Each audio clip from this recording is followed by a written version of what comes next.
So you're very welcome back to Unstable TV. So we have a lot of you guys coming in on our Muslim reactions playlist, and you have given us another suggestion. As always, we love learning with you guys. But before we get into that, if this is your first time on the channel, do not forget to like, subscribe, comment, share, hit that bell, and if you're back with us again, thanks.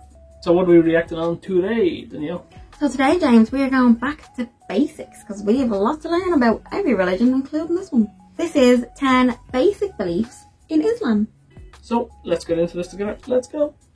The Muslim faith has many aspects to it that it would take a whole lifetime to learn everything that there is inside of the faith. But what are some of the basic beliefs that Muslims, generally speaking, believe in? Hey guys, thanks for joining me on another episode of FTD Facts. My name is Leroy Kenton. I'm 10 of the basic beliefs in Islam. But before I jump into everything, I have a question for you guys. What is something that you believe in? Like for me, for example, I believe that your mindset and the words that you use actually shapes your view of life. So I want to hear some of your beliefs down below. I'll be replying to some of them as well. Okay, so starting off at number 10, there's a belief in the prophets of God. Muslims believe in the prophets and messengers of God, starting from Adam, the first man that was created, as well as Abraham, Isaac, Jacob, Moses, and Jesus. But Muslims believe that God's final message was a reconfirmation of an eternal message, and that was revealed through the Prophet Muhammad.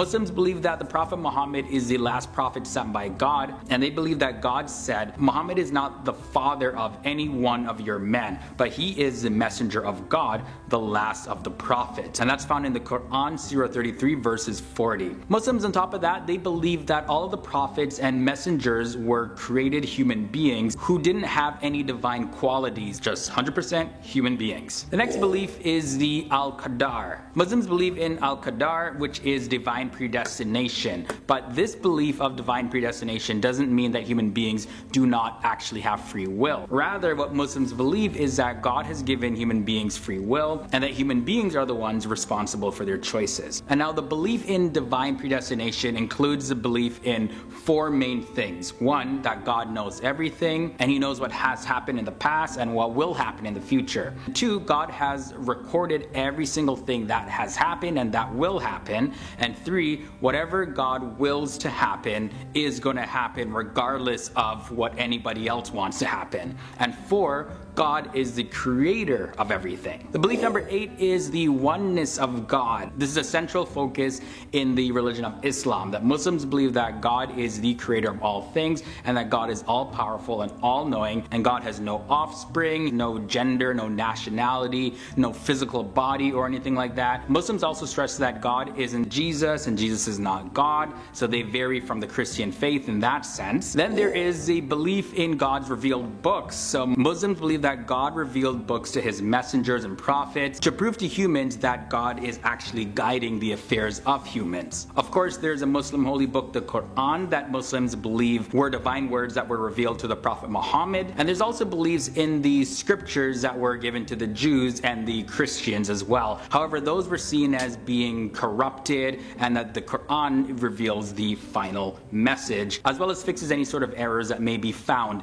in those scriptures. There's also the belief in angels. Muslims believe that angels actually exist, they're real, and that these angels worship God alone, and they obey him, and they act only by his command. They believe that the angel Gabriel was the one who brought down the words of the Quran to the Prophet Muhammad from God. Belief number 5 is the Shahada, and the Shahada says there is no God but Allah, and Muhammad is his messenger. So when Muslims recite this, they actually declare that Allah is the only God and that Muhammad is his prophet. And now reciting the statement 3 times in front of a witness is all that it takes to become a Muslim, but you gotta recite it with sincerity. Then there's a belief in Salat, and that is the mandatory prayers of Muslims, and these are to be performed 5 times every single day. There's Salat al-Fajr, that's the dawn prayer, that's before sunrise. Then there's Salat al-Zuhr, which is the midday prayer. This is after the sun passes its highest point. And then Salat al-Asr, that's in the late afternoon. Then there's Salat al-Maghrib, that's after sunset, and Salat al-Isha, that's between sunset and midnight.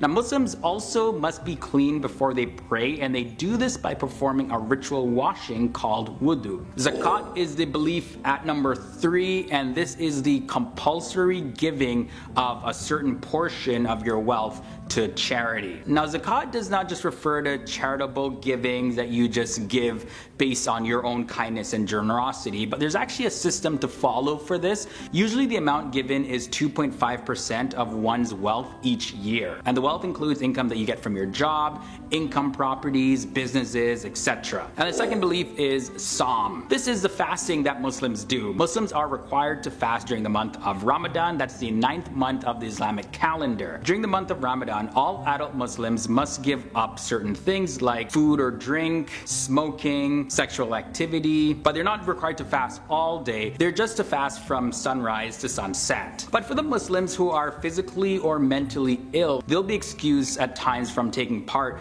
in the fasting, as well as children and people who are very old and pregnant women, women that are menstruating, or women that are nursing. Now, if an adult does not fast for any of the reasons that I stated, they have to make sure that they make up their fast at a later date or make some sort of donation to the poor instead. The month of Ramadan ends with a festival called Eid al-Fitr, and this is where people usually dress up and visit the mosque for prayer, as well as have get-togethers with their families and celebrate with large meals. And the final belief is Hajj. So once a year, Muslims of all backgrounds, all types of ethnicities, social status, cultures, all of them from all around the world gather together in Mecca and go before the Kaaba to worship Allah. Normally when Hajj is performed, the pilgrims wear simple white clothing, and it occurs in the month of Dhul Hijjah, which is the 12th month of the Islamic lunar calendar. Hajj is a pilgrimage that every single Muslim who is an adult and in their right mind and physically able to do so, as well as can financially afford it, they are required to do this at least once in their lifetime. It serves as one of the 5 pillars of Islam. Alright guys, so that's all I have for you in this episode. This was a brief look into 10 basic beliefs in the Islamic faith. Let me know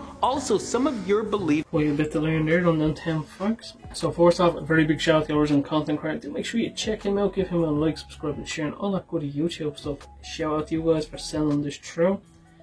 Some of these we did know before. We weren't aware of 2.5% of your wealth that has to be donated, and there's other ways to get around the fasting if you can't do it. And we didn't know that Ramadan has certain rules and people can't be exempt from it. We never heard that before, but we're learning.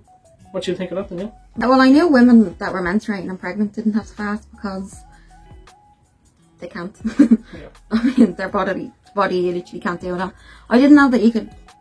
It's almost like you can pay to not fast.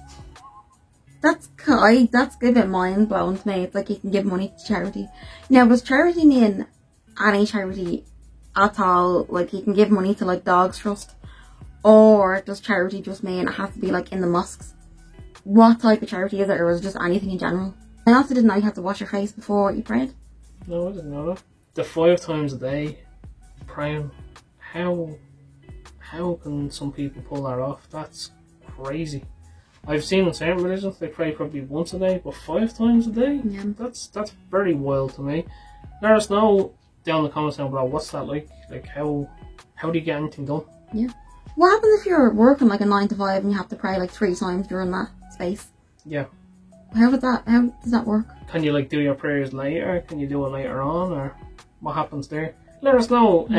Any followers of the Islamic religion, have you learned anything from this video? Is there anything you didn't know before, or is there anything you want to expand on some of the points that were mentioned? Let us know in the comments down below. And if you have any other videos explaining more of these, drop them down below too.